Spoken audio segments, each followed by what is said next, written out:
वृंदावन बिहारी लाल की जय। आप भाग्यशाली हैं, आप श्री भक्तमाल की कथा सुन रहे हैं। आज आप मोर ध्वज जी का दूसरा भाग सुनेंगे।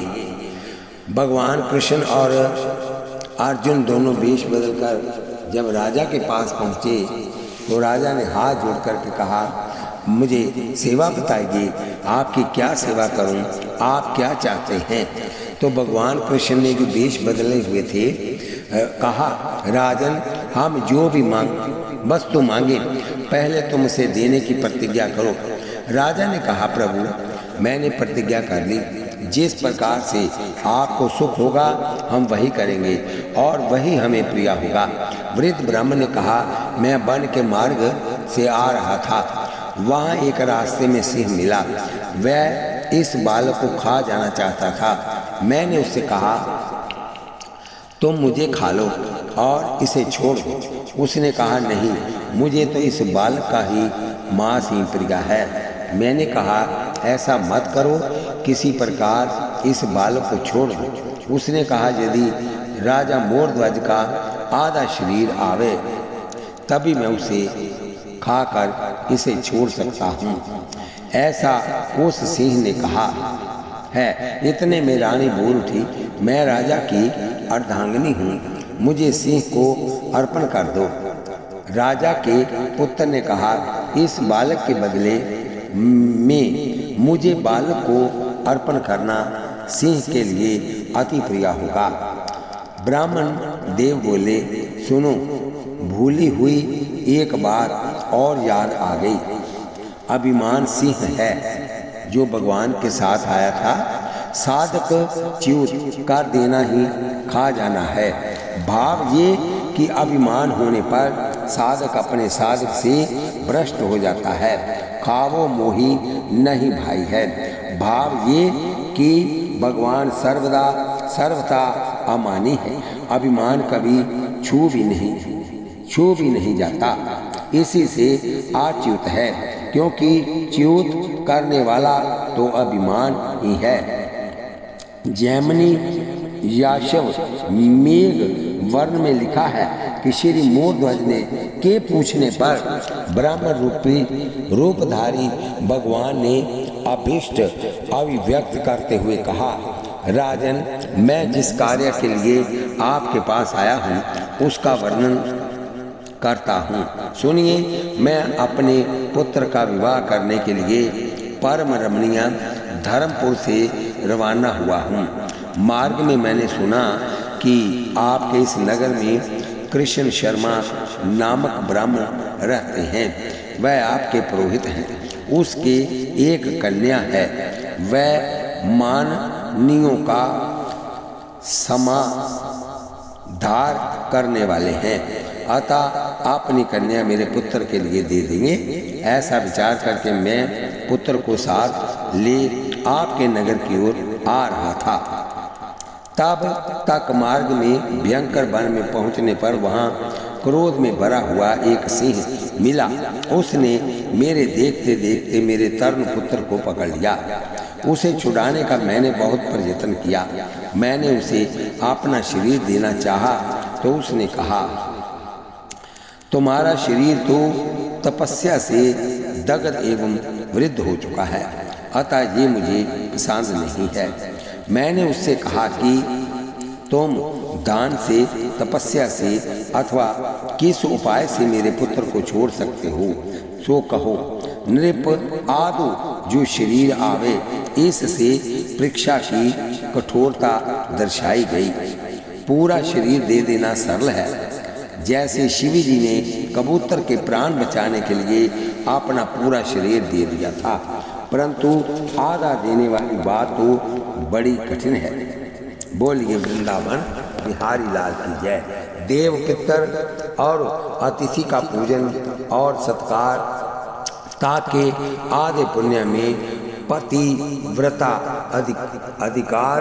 अतः महारानी ने कहा, राजन मैंने सुना है कि अपने शरीर का अर्ध भाग ब्राह्मण को देना चाहते हैं, तो आपका अर्धांग तो मैं ही हूँ। रानी ने कहा, क्योंकि मैं आपकी भार्या हूँ, अतः आप मुझे ब्राह्मण को देकर अपने वचन को सत्य करे। पुत्र पूत नामक नरक के पिता का त्राण करता है, इसलिए साक्षात ब्रह्मा जी ने उसे पुत्र कहा है। पुत्र पिता की आत्मा ही होता है। अतः पुत्र ने कहा, जो पिता है वही पुत्र है, वही सनातनी श्रुति है। इसलिए यदि मेरे पिताजी ने अपने शरीर का अर्ध भाग ब्राह्मण को देने के लिए प्रतिज्ञा की है, तो पिता के शरीर का संपूर्ण आधा भाग पुत्र ही होता है। वह मैं देने के लिए तैयार हूँ। मोरध्वज की पत्नी का नाम कुमुद्विती है। पत्नी और पुत्र ने भी सावधर्म निर्वाह किया। भगवान ने देखा कि राजा तो सहज ही बच जाते हैं। पत्नी अथवा पुत्र दोनों में से किसी एक के जाने से धर्मता राजा की प्रतिज्ञा पूर्ण हो जाती है और हमारा परीक्षा का प्रयत्न व्यर्थ चला जाता है। तब भगवान ने और कड़ा कदम उठाया और अब की बार राजा के साथ साथ रानी और राजकुमार की भी भिक्षा लेने का निश्चय किया। अतः बोले, अरे भाई, एक बार और ज्यादा आ गई। क्या याद आ गई? पीछे से उस सिंह ने जो कहा था उसे सुनिए। राजा के शरीर को आरा से राजा की स्त्री और पुत्र दोनों धैर्य पूर्वक धीरे धीरे चीरे, कोई किसी कष्ट से अधीर न हो, अन्यथा मैं राजा के शरीर को न खाकर इस बालक को खाऊंगा। ऐसा ही किया गया। जब आरा राजा की नासिका तक आ गया, तब राजा के बाएं नेत्र से आंसू बहने लगे। ये देखकर वृद्ध ब्राह्मण बोले, राजा को कष्ट हो रहा है, वह आंसू बहाकर रो रहा है, अब इसे सिंह नहीं खाएगा। ऐसा कहते हुए अप्रसन्न होकर वह चल दिए। तब चरण पकड़कर राजा ने कहा, प्रभु, बाएं नेत्र से आंसू इसलिए आए हैं कि वह अंग व्यर्थ होगा, किसी काम न आएगा। दाहिना अंग भाग्यशाली है। राजा का ये हार्दिक भाव सुनकर उनका हृदय करुणा से भर गया। श्री कृष्ण अर्जुन दोनों राजा के सामने प्रकट हो गए। भगवान ने राजा के शरीर को स्वस्थ करके सुख सब रूप दर्शन दिया। राजा के शरीर का कष्ट दूर हो गया। तब भगवान ने वरदान देने की अभिलाषा प्रकट की। जैमिनी में वर्णन आया है, एक जैमिनी ग्रंथ है, उसमें वर्णन आया कि राजा मोरध्वज ने ब्राह्मण के वचन को सुनकर अपने पुत्र ताम्रध्वज को राज सिंहासन पर बिठा दिया और स्वयं गंगा जल से भली प्रकार स्नान किया। श्री शालिग्राम शिलाओं के प्रक्षालित जल से अपने को सींचा और तुलसी दलों से बनी हुई माला गले में धारण कर ली। शरीर को शंख चक्कर से अंकित किया। इस प्रकार राजा मोरध्वज आनंद पूर्वक हंसते हुए सभा मंडप में आए और सभी ब्राह्मणों से कहने लगे, द्विजवरों, ये ब्राह्मण देवता अपने पुत्र की जीवन कामना से मेरे पास आए हुए हैं, अतः मैं इन्हें श्री कृष्ण के समान मानकर अपने शरीर का आधा भाग देकर इसका सत्कार करूंगा। मेरे राज्य में छोटा सा भी सिंह नहीं रहता, अतः नरसिंह के अतिरिक्त और कौन ब्राह्मण के पुत्र को पकड़ सकता है। आज तो दो हाथ मोदक मोरे हैं, मेरे दोनों हाथों में लड्डू हैं। इधर ब्राह्मण देवता प्रसन्न होंगे, उधर भगवान नरसिंह। इसके बाद राजा ने आज्ञा करी कि आप यहाँ 2 खंबे खड़े कर दिए जाएं तथा बढ़ई आरा लिए हुए आ जाए और मेरे मस्तक को 2 भागों में चीर दे। यह सुनकर ब्राह्मण बोला, भगवान ने सोचा कि पति पत्नी की महाराज में बड़ी ममता है। तब तो प्राण की बाजी लगाकर राजा की रक्षा के लिए प्रयत्नशील है। अतः राजा के शरीर को चीरने का कठोर कार्य इन्हीं को सौंपा। यदि इनका राजा की अपेक्षा ब्राह्मणों में अधिक भाव होगा तब तो सहर्ष चीरने के लिए प्रस्तुत हो जाएंगे, अन्यथा आनाकानी करेंगे। इससे इनकी भी परीक्षा हो जाएगी। चीरे धीरे भोरे नाही मैं कठोरतम परीक्षा का भाव है। शरीर को आरे से चीर कर 2 भाग करना कठोर है, धीरे धीरे चीरना कठोरतर है।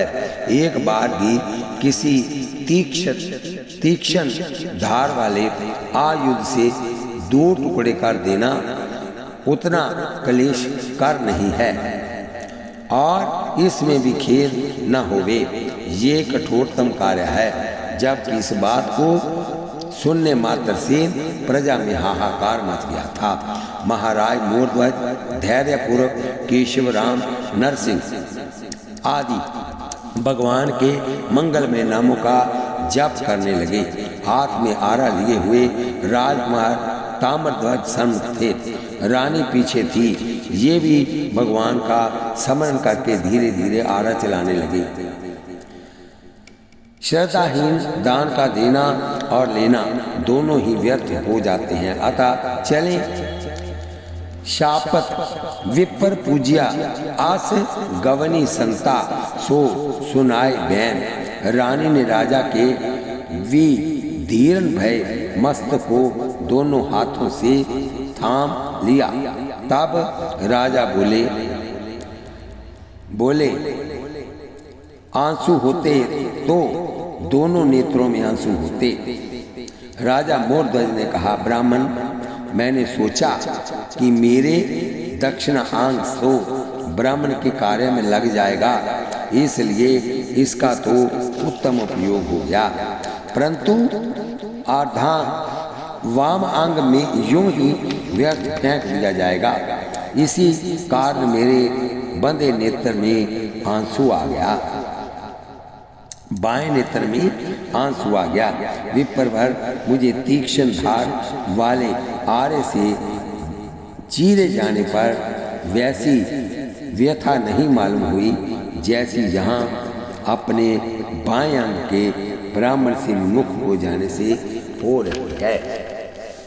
उस समय कमल नयन भगवान श्री कृष्ण ने कृपा करके दर्शन दिया। राजा का आलिंगन करके उसके भक्ति भाव की सराहना किया। भगवान के दर्शन स्पर्श से समस्त दुखों की निवृत्ति हो जाती है। नीरख राम छवि धाम सुख विगत बई सब पीर कर परसा सुग्रीव शरीरा तन भा पुलिस गई सब पीरा। भगवान ने अपना कर कमल राजा के सिर पर फिराया, जिससे उसका शरीर परम दिव्या एवं तेजोमय हो गया। भगवान श्री कृष्ण ने राजा से वर मांगने को कहा। राजा मोरध्वज जी बोले, नाथ, देखी पद कमल तुम्हारे, अब पूरे सब काम हमारे, अब कछु नाथ न चाहिए मोरे, दीन दयाल अनुग्रह तोरे। भगवान ने कहा, राजन, मैंने माना कि आपको अब कोई अभिलाषा नहीं, अतः आपको अपनी किसी इच्छा की पूर्ति के लिए कोई वरदान नहीं चाहिए, परंतु मेरी अभिलाषा तो है आपको वर देने की। अतः मेरी अभिलाषा को पूर्ण करने के लिए मुझसे कुछ अवश्य मांगिए। भगवान श्री कृष्ण ने राजा मोरध्वज से कहा, राजन, तुमने अपने कठिन एवं बड़े भारी त्याग से मुझे बहुत अधिक रिझा लिया है। इसके बदले में मुझसे कुछ भी नहीं दिया जा सकता है। मैं क्या दूं, ये समझ में नहीं आ रहा है। फिर भी प्रसन्न होकर यदि मैं तुम्हें कुछ भी नहीं देता हूँ तो इससे मेरे हृदय में भारी वेदना रहेगी। तुम करोड़ों बार मांग लो और मैं दे भी दूँ तो उस महान कष्ट का बदला चूक नहीं सकता। तुम्हारी उस दया का स्मरण आते ही हृदय के ताप से मेरा मुख सूखने लगता है। प्रभु को वह प्रेम भरी बात सुनकर भक्तराज मोरध्वज बोले, महाराज आप परम उदार श्रोमणी हैं। आपकी प्रसन्नता के लिए यदि कोई थोड़ा सा भी कार्य करता है तो आप अपनी कृतज्ञता से उसे बड़ी भारी सुकृत मान लेते हैं। अब आप यदि कुछ मुझे देना ही चाहते हैं तो एक वरदान दीजिए। भगवान अकुलाकर बोले, राजन मैंने दे दिया, शीघ्र बताओ क्या चाहते हो। मोरध्वज ने कहा, प्रभु आप कलिकाल में साधु भक्त जनों की परीक्षा कभी न लीजिएगा। एम वस्तु कहकर दोनों चले गए। अर्जुन का अहंकार दूर हो गया। भगवान श्री कृष्ण ने अर्जुन को मोरध्वज के हृदय का भक्ति का प्रभाव दिखाना था। प्रेमियों के प्रेम का बदला नहीं चुकाया जा सकता, इसलिए प्रेमियों के तो भगवान सदा सर्वदा ऋणी ही रहते हैं। देखिए, भगवान श्री कृष्ण की स्तुति करते हुए ब्रह्मा जी कहते हैं, विभु आप इन भक्तों को क्या देकर ऋणी होंगे, जिसके एकमात्र सर्वस्व आप ही हैं, जिन्होंने अपना सर्वस्व आपके चरणों में अर्पण कर दिया है। बोलिए वृंदावन बिहारी लाल की जय। भगवान ने कहा, ब्राह्मण जब मैं अनंत कोटि ब्रह्मांड नायक हूं तब ये प्रेमी भक्त जो भी लेंगे वही देकर ऋण हो जाऊंगा। दिव्य अति दिव्य सौख्य साधन उच्च से उच्च कोटि का ऐश्वर्य देकर उनसे ऋण हो सकता हूँ। ब्रह्मा ने कहा, भगवान संसार में जितने भी सुख हैं उन सब का पर्यवसान आनंद बिंदु में है, तो क्या आप इन प्रेमियों को आनंद बिंदु देकर ही ऋण से छुटकारा पाना चाहते हैं? ये हो नहीं सकता। भला जिसके मणिमय प्रांगण में धूलि दूसरित होकर परमानंद सिंधु की मूर्तिमान होकर थेई थेई करता हुआ नाच रहा है, उसको आनंद बिंदु की अपेक्षा ही क्या। भगवान विविध सुख सामग्री इंद्र महेंद्र एवं ब्रह्मा पद के समस्त वैभवों को देकर भी इससे ऋणी नहीं हो सकते। आपको तो इनका चिर ऋणी ही रहना पड़ेगा। भगवान ने कहा, अच्छा ब्रह्मा, मैं इन प्रेमी भक्तों को अचिंत्य अनंत परमानंद सिंधुसार सर्वस्व अपने आप को ही दे डालूंगा, तब तो इनको मुक्त हो जाऊंगा, तब तो इनसे मुक्त हो जाऊंगा। ब्रह्मा ने फिर कहा, भगवान आपने आपको तो अपने लोक बालघनी रुद्राशना राक्षसी पिशाचिनी पूतना को भी दे डाला था, जैसे अत्याचारियों को भी दे दिया था। जो महद वस्तु उन विरोधियों को दी गई वही इन अन्य अनंत रंग प्रेमी भक्तों को दी जाए, ये न्याय नहीं। इसलिए आपने आपको देकर भी आप इनसे ऋण नहीं हो सकते। भगवान ने कहा, अच्छा इसके कुटुंब भर को अपने को दे डालूंगा। फिर ब्रह्मा ने कहा, हे देव, पूतना का क्या कोई बच्चा था? अगासुर बकासुर सब तो आपको पा गए। रावण भी तो सुकुपुन कुटुंब आपको पा गया। अंत में भगवान ने कहा, अच्छा ब्राह्मण, मैं इन प्रेमियों का ऋणी ही रहूंगा। बोलिए वृंदावन बिहारी लाल की जय। बोलिए लाडली लाल की जय। बोलिए जुगल सरकार की जय। श्री कृष्ण गोविंद हरे मुरारे, हे नाथ नारायण वासुदेव। श्री प्रियदास जी राजा मोरध्वज को भक्तराज कहते हैं। इतना बड़ा त्याग बलिदान करके भी उसे स्वल्प समझना व कुछ नहीं समझना, ये भक्तराज का लक्ष्य है। सर्वसाधारण तो करते हैं थोड़ा, मानते हैं अधिक। भक्त कहते हैं अधिक, मानते हैं कम, परंतु भक्तराज तो सर्वातिशय करके भी उसे कुछ नहीं समझते। भगवान की कृपा को सदा सर्वदा निर्हेतुक मानते हैं। कहकर राजाओं को 3 कोटियां दर्शाई गई। राजा, महाराजा, बड़े महाराजा। राजा जो सेवा अनुरूप फल देते हैं, महाराज जो सेवा से अधिक फल देते हैं, बड़े महाराजा जो बिना सेवा किए भी बुरी बुरी कृपा कोष लुटाते रहते हैं। राजा महाराजा तो और हो सकते हैं, परंतु बड़े महाराजा तो भगवान ही हैं। जनगुण अल्प अनंत समेरु। बोलिए वृंदावन बिहारी लाल की जय। श्री मोरध्वज वरदान नहीं मांगते हैं, दान भिक्षा मांगते हैं। ये इनका दैन्य भाव ये है कि कहने की देर है, मुझे देने में देर नहीं। बोलिए वृंदावन बिहारी लाल की जय। कलिकाल चल रहा है। भाव ये कि भक्तों की परीक्षा लेने का आपने नियम बना रखा है, तो सतयुग द्वापर त्रेता में भले परीक्षा लिया करें, परंतु आगे कलिकाल आने वाला है। इस युग में सभी लोग सवलप सत्तव धैर्य वाले होंगे। भला वे इतनी कठोर परीक्षा में कैसे उत्तीर्ण हो सकते हैं। कलिकाल है।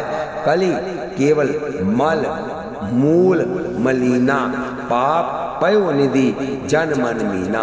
कली काल में तो तनिक भी शुदा तृषा की बाधा भी सहने में लोग असमर्थ हैं, तथा 4 सबेरी 4 अबेरी इतनी दे गोपाल, इतने में से एक घटे तो ले ये अपनी माल।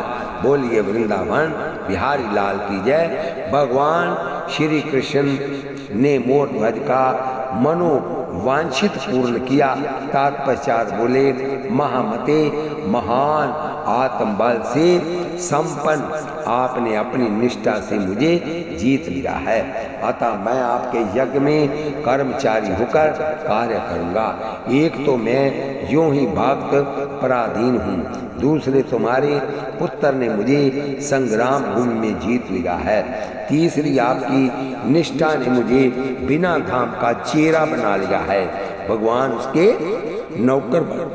ये सुनकर मोरध्वज जी ने कहा, लक्ष्मीपते, आप जगदीश्वर का दर्शन हो जाने पर, आपके नाम लेने पर, आपके चरणों में नमस्कार करने पर तथा आपका गुणानुवाद सुनने पर करोड़ों यज्ञों के अनुष्ठान का पुण्य यूं ही प्राप्त हो जाता है, इसमें संशय नहीं। गोविंद, मैं आपको पाकर भी अधिक यज्ञानुष्ठान में लग जाऊं तो वह वेदांत के पारंगामी विद्वान ब्राह्मण मेरी हंसी उड़ाएंगे। जनार्दन, ऐसा कौन मूर्ख होगा जो प्यास से व्याकुल होने पर श्री गंगा जी को पाकर भी इसका परित्याग कर ओस कर्णों की ओर दौड़ेगा। तत्पश्चात राजा मोरध्वज ने भगवान की षोडशोपचार विधि से पूजा एवं स्तुति की। भक्त वत्सल भगवान अर्जुन को राजा की भक्ति का दर्शन कराते हुए उनके भक्ति भाव से संतुष्ट होकर उन रतनपुर में 3 रात तक ठहरे रहे। तदंतर राजा मोरध्वज ने अर्जुन को हृदय से लगाया और अपनी सारी संपत्ति तथा जीवन भी भगवान श्री कृष्ण के हाथों में समर्पित कर दिया। श्री मोरध्वज की इस लोकातर निष्ठा को देखकर अर्जुन का गर्व सर्वदा दूर हो गया।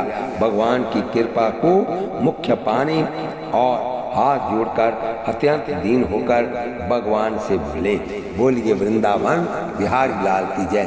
पद में आए हुए परिभाषित शब्दों का स्पष्टीकरण, बोलिए वृंदावन बिहारी लाल की जय। व्यास जी का प्रादुर्भाव सत्यावती से कन्यावस्था में ही पराशर जी के तेज से हुआ, अतः व्यास जी की कालीन हुए जो पति के मरने पर अन्य पुरुष से उत्पन्न हुए हों, उनका नाम गोलक है। पांडवों के पिता पांडु गोलक हैं विशेष। देखिए पांडवों का छप्पे। बोलिए वृंदावन बिहारी लाल की जय। ब्राह्मण पुत्र की रक्षा करने के लिए मोर ध्वज का सींग हेतु सब शरीर आर्द देने पर दृष्टांत गंधर्व जीमूत वाहन का है। बोलिए वृंदावन बिहारी लाल की जय। बोलिए जुगल सरकार की जय। श्री कृष्ण गोविंद हरे मुरारे हे नाथ नारायण वासुदेव। इस कथा को हम यहीं पर विश्राम देते हैं। कथा सुनते वक्त आप हाथ में माला लें, जीवा से नाम जपें, आँखों से भगवान का दर्शन करें और हाथों से माला और आँखों से दर्शन कीजिए और एक पंथ चार काज हो गए।